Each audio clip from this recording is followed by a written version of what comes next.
ആത്മാബന്ധുക്കൾക്ക് വിനീതമായ നമസ്കാരം. നമ്മുടെ മനസ്സിൽ 13 കള്ളന്മാരെക്കുറിച്ച് നാം ഇന്നലെ പറഞ്ഞു കഴിഞ്ഞു. ഈ കള്ളന്മാർ ആരൊക്കെയാണ് എന്നും പറഞ്ഞു. ദർപ്പം, അഹങ്കാരം, ഈർഷ്യകാമം, ദംഭം, അസൂയ, മതരാഗങ്ങൾ, അപ്പോലെ മാത്സര്യം, ലോഭം, മോഹം, ദ്വേഷം അത്യന്തം പാപികൾ എന്നറിയൂ. ക്രോധമെന്നുള്ള ഒരു പാപിതാനും കൂടി 13 കള്ളരുണ്ട്. 13 കള്ളന്മാരുണ്ട് നമ്മുടെ മനസ്സിൽ. അവയുടെ പേരാണ് മുമ്പേ പറഞ്ഞത്. അവ എന്തൊക്കെയാണ് എന്ന് നമ്മൾ വിസ്തരിച്ചു കഴിഞ്ഞു. ഈ 13 പേരും എവിടെയാ താമസിക്കുന്നത്?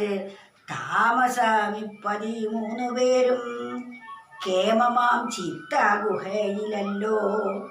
ഹോമിക്ക് യോഗാഗ്നി തന്നില ചിത്തത്തെ ക്ഷേമം വരുമെന്നുറച്ചുകൊള്ളുക.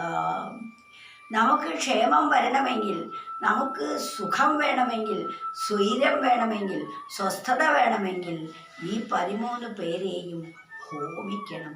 അവർ താമസിക്കുന്നത് മനസ്സാകുന്ന ഗുഹയിലാണ്. അവിടെ അവരെ ചുട്ട് നശിപ്പിക്കണം. ജ്ഞാനമാകുന്ന അഗ്നി കൊണ്ട് അവയെ ഇല്ലാതെയാക്കണം. എങ്ങനെയാണ് ജ്ഞാനമാകുന്ന അഗ്നി? ജ്ഞാനാഗ്നി എന്ന് പറഞ്ഞാൽ സർവചരാചരങ്ങളിലും സർവേശ്വരനെ കണ്ട് ശീലിക്കുമ്പോൾ ആരോടാണ് നമുക്ക് പക? ആരോടാണ് അസൂയ? ആരോടാണ് രാഗം? ആരോടാണ് ദ്വേഷമുള്ളത്? ഇവയെല്ലാം നമ്മുടെ മനസ്സിൽ നിന്നും ഇല്ലാതെയാകും.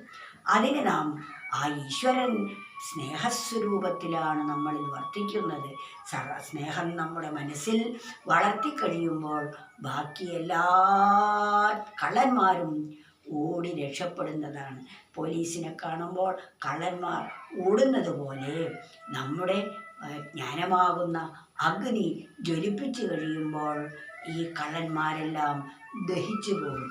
അതാണ് പറയുന്നത്. 13 പേരും, മുമ്പ് പറഞ്ഞ ആ 13 പേരും കേമമാം ചിത്ത ഗുഹയിലല്ലോ.